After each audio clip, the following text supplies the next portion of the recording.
हमने मजबूरन कीमतों को आगे जो इंक्रीज करने का मुश्किल फैसला किया, ताकि आपके पास ये तवानाई की फराहमी के अंदर किसी जगह कोई ब्रेक ना आए। और इस चीज को भी मद्देनजर रखते हुए, जिस तरह डीपीएम साहब ने कहा कि डीजल जिस तरह से आगे हमारा बिजाई का रबी क्रॉप का सीजन चलेगा, उसकी खपत बेपनाह बढ़ती हुई आगे नजर आएगी। इस चीज को देखते हुए कि हमारी पब्लिक ट्रांसपोर्ट जो गरीब तरीन पाकिस्तान का शहरी इस्तेमाल करता है, वो आज भी डीजल के ऊपर चलती है। तो हमने जो थोड़ा सा लेवी के अंदर रद्दोबदल करके जो फैसला किया है, वो ये है कि हम 55 रुपए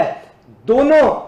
ईंधनों के अंदर, पेट्रोल के अंदर भी डीजल के अंदर भी कीमत को बढ़ाने जा रहे हैं। और इस वादे के साथ वजीर आजम साहब के साथ कि जिस तरह से अल्लाह ताला और जो कोशिशें डार साहब यहां पे खारजा महाज के ऊपर इस आग को बुझाने के अंदर किरदार अदा करने की कोशिश करें, अल्लाह ताला इस क्राइसिस के ऊपर इस आग को जल्दी बुझाने की तौफीक अता फरमाए। आज जब वजीर आजम साहब ने पहले खुद मीटिंग्स की, उसका सारा फैक्चुअल जो पोजीशन है, दुनिया में क्या हो रहा है, हमारे इर्द गिर्द ममालिक में क्या हो रहा है, और फिर उन्होंने एक कमेटी मेरी सरबराही में, जिसमें मेरे दोनों साथी दाएं बाएं जो बैठे हैं वो हम मेरे साथ हैं, और जो दूसरी मिनिस्ट्रीज, रेलिवेंट मिनिस्ट्रीज़ हैं, जो दूसरे अदारे हैं, मसलन पेट्रोलियम मिनिस्ट्री के अलावा, फाइनेंस मिनिस्ट्री के अलावा ओगरा है, आपके रिफाइनरीज हैं, जो दूसरे स्टेक होल्डर्स हैं,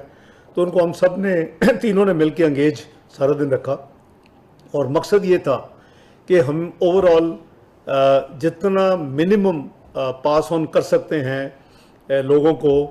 इसका इफ़ेक्ट वो करें। और उसमें ये भी देखना ज़रूरी था कि ट्रांसपोर्ट के हवाले से जो आम जो शहरी होते हैं, जो उनके ऊपर मसलन डीज़ल की कीमत बढ़ती है तो उनके ऊपर असर होता है, एग्रीकल्चर पर डीज़ल का बहुत ज़्यादा गहरा असर होता है।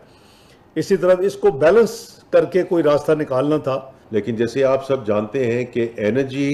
And Pakistan economy are joint at the hip,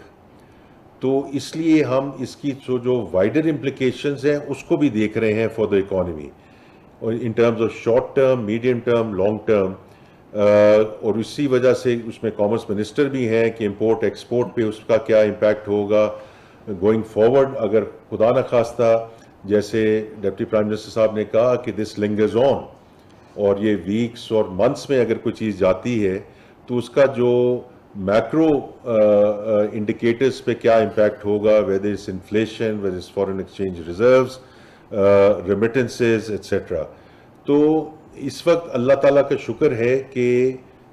we are in a good place in terms of macro stability. और जैसे अभी मिनिस्टर पेट्रोलियम भी बताएंगे कि जो हमारे ज़खायर मौजूद हैं, इससे वो हम एक अच्छी जगह पे हैं।